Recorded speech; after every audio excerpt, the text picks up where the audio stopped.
Peter Valley, FBAmastery.com. What I'm going to teach you in this video, you're going to wonder how you made it this far on this earth without knowing this information. You are actually literally going to sue your parents for not teaching you this growing up.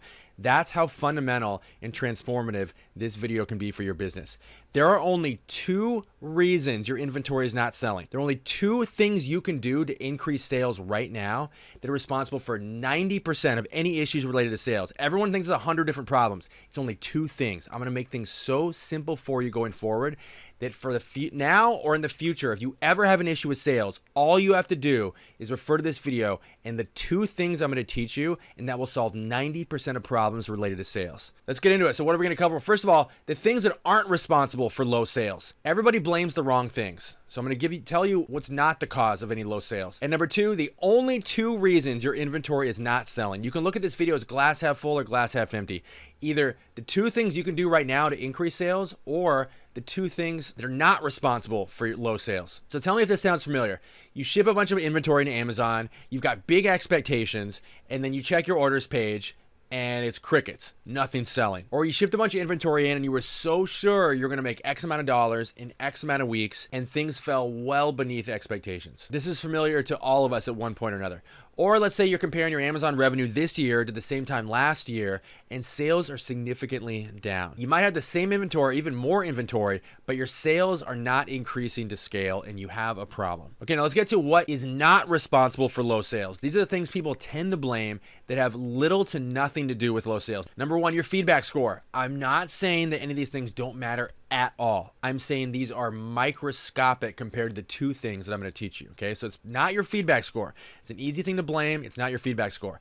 It's not that you don't have the buy box. People get really mad when I question the religion of the buy box. Yes, not having the buy box will decrease your sales, but it is not going to be responsible for the vast majority of issues related to sales. It's the thing that people like to scapegoat, but it's not the real cause. Number 3 is your condition description. Now, it might seem kind of hypocritical because I just recently did a whole video on how to optimize your condition descriptions for maximum sales. So again, I'm not saying this doesn't matter at all. It does matter, as I outlined in that video, but 90% of the problem is the 2 things I'm about to teach you. And last thing, people love to blame. They say, oh, people just aren't buying on Amazon anymore. People aren't buying the category I'm selling. They're not buying books anymore. Or people just are moving on to eBay or what. All these crazy theories.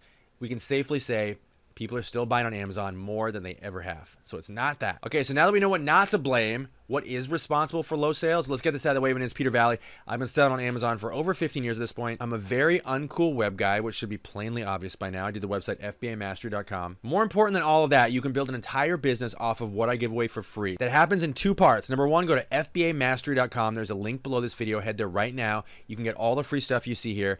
Part 2, subscribe to the YouTube channel. There's a link right below this video. You would be insane not to. In fact, if you don't subscribe to my YouTube channel right now, I will come to your house and rearrange your furniture. It will be the most annoying thing that ever happened to you. You'll call the police and they won't even know what to charge me with. That is how subtle yet insidious this will be. So you can avoid this fate. Subscribe to the YouTube channel. Go to FBAmastery.com. Get on my email list right now.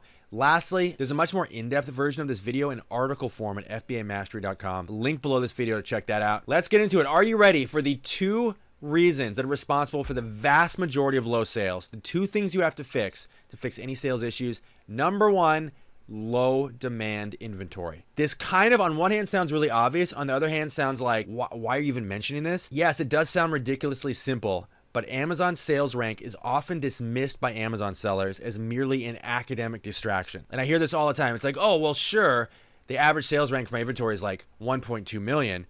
But let's focus on the real issue here, which is that my feedback score isn't good, or I don't have the buy box. No, those aren't the issues. The issues are literally that your inventory is only selling on average once every 2 weeks. That is the problem. There is no possible way to diminish how significant sales rank is when it comes to whether or not your inventory is selling. Quite simply, if you have low demand inventory, you're going to get low sales. And I'm a big proponent of selling low demand inventory because that tends to be what's worth the most oftentimes.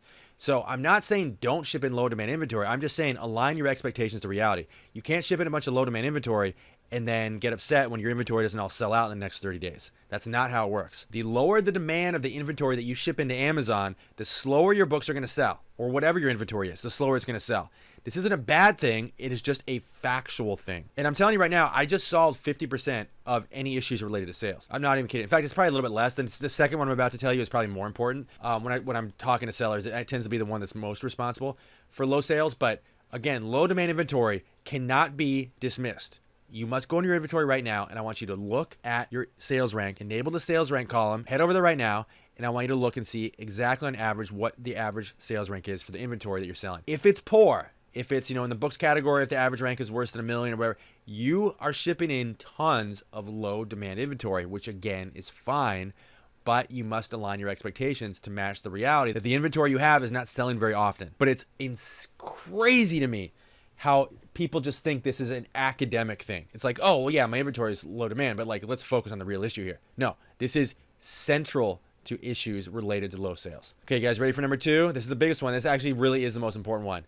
Pricing/repricing. Almost inevitably, I shouldn't say inevitably, but like the vast majority of the time when I'm trying to troubleshoot with sellers and figure out why their inventory isn't selling, it is simply that they are not repricing their inventory often enough, or they're repricing in a way that's completely insane and will not translate into any sales at all. In other words, they're just pricing their inventory too high. This is far and away the number one cause of undiagnosed low sales. The reason I say undiagnosed, if you have low demand inventory, you're going to know you have low demand inventory. It's going to be very obvious that your inventory is not selling because the sales ranks are poor. That's going to be very obvious. You're never going to have a question of why is my inventory not selling when all your inventory is ranked poorly, right? It's going to be very, very obvious. Whereas pricing issues are much more subtle. They don't announce themselves as much. And people might think they're repricing intelligently and they're not, or they might think they're repricing often, but they're really not relative to how often they should be repricing.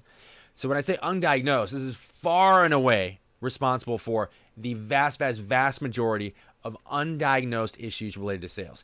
If you have to wonder why your inventory isn't selling, it's probably a pricing or repricing issue. This comes down, again, obviously into 2 parts. Number 1 is bad pricing, and that comes in many forms. I have an entire video dedicated to the top 7 repricing mistakes I see Amazon sellers make.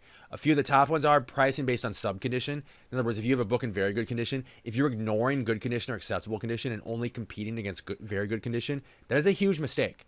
People don't think it's a mistake. It is a massive mistake. You can not in any way diminish how much of an impact that's having on your sales.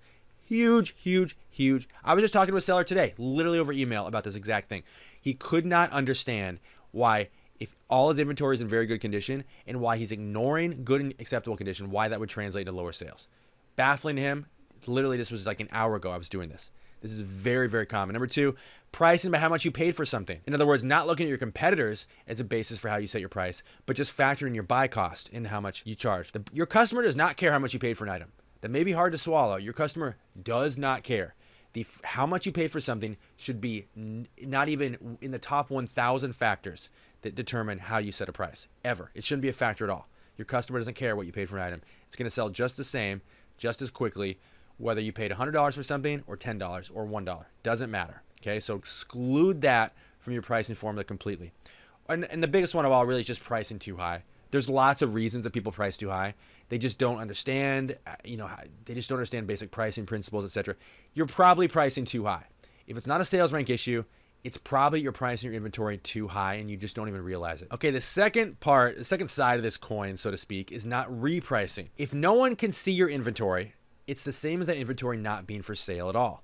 So if you got a bunch of inventory, you ship it in, the prices may be perfect at the moment you ship that inventory in. But a couple days pass or a week, guess what happens? Other sellers come in and underprice you. And it might even mean that the price goes up as well. That can happen just as often. But the point is your prices are not optimized. So if you're getting underpriced by one seller, 2 sellers, might not matter that much. What happens when it's 3, 4, 5, 6, 7? Nobody's seeing your inventory because it's buried in the listings. If nobody can see your inventory, nobody can buy it. So it's the same as that inventory not being for sale at all. It may as well not even exist. Very hard for a lot of sellers to digest. But if you're not repricing your inventory, I can guarantee this is the case with the vast majority of your items. They are simply functionally not for sale at all because nobody can see them. Now, to highlight how crazy it is that sellers like downplay the significance of repricing, you would never hear a seller say, hey, I haven't been out sourcing inventory. Yeah, I haven't actually sourced inventory for like a month. But I still can't understand why my inventory isn't selling. Nobody would ever say that. It would be plainly obvious. Well, it's because you're not sourcing inventory. How can inventory sell if it's not being sourced, right? That's obvious. No one would ever say that. That would be the rant of a lunatic. But you hear all the time, constantly, I hear Amazon sellers say, oh, well, Yeah, I may not be repricing that often, but again, I still don't understand why my inventory is not selling. As though it's just some sort of distant, insignificant, secondary thing that they can get to late eventually after they find the real problem. No, that is the problem. Not repricing your inventory is the problem. So you guys, I just solved 90% of sales issues for you. Eliminate all the noise. Forget about the buy box. Forget about your feedback score. Forget about your condition description for now. Forget about all those things. If you haven't dialed in these two things, inventory that people are actually buying, and then pricing / repricing. If you haven't dialed those two things in, you have forfeited your right to be concerned about anything else. You have forfeited your right to be concerned about buy box, forfeited your right to care about your feedback score, condition notes, everything. These two things must be dialed in first, and this will solve 90% of issues related to sales. So that's it, you guys. You have a 4-part mission. Are you ready? Mission number 1, subscribe to the YouTube channel. Do that right now. Hit the button below this video. Mission number 2, hit the link below this video. Go to fbamastery.com. Get all the free stuff you see here. Mission number 3, we just talked about pricing. You need an automated repricing tool. This will literally solve this. What's on the slide right here will literally solve 90% of any issues relating to low sales. Neuroprice.io, 14-day free trial. Hit the link at the top and bottom of this video. Do it right now. Mission number 4, take what you learned in this video and put it into practice. Go make money with it. Our time here has been wasted if you don't put this into practice. That's it, you guys. This is Peter Valley signing off, and I'll see you in the next video.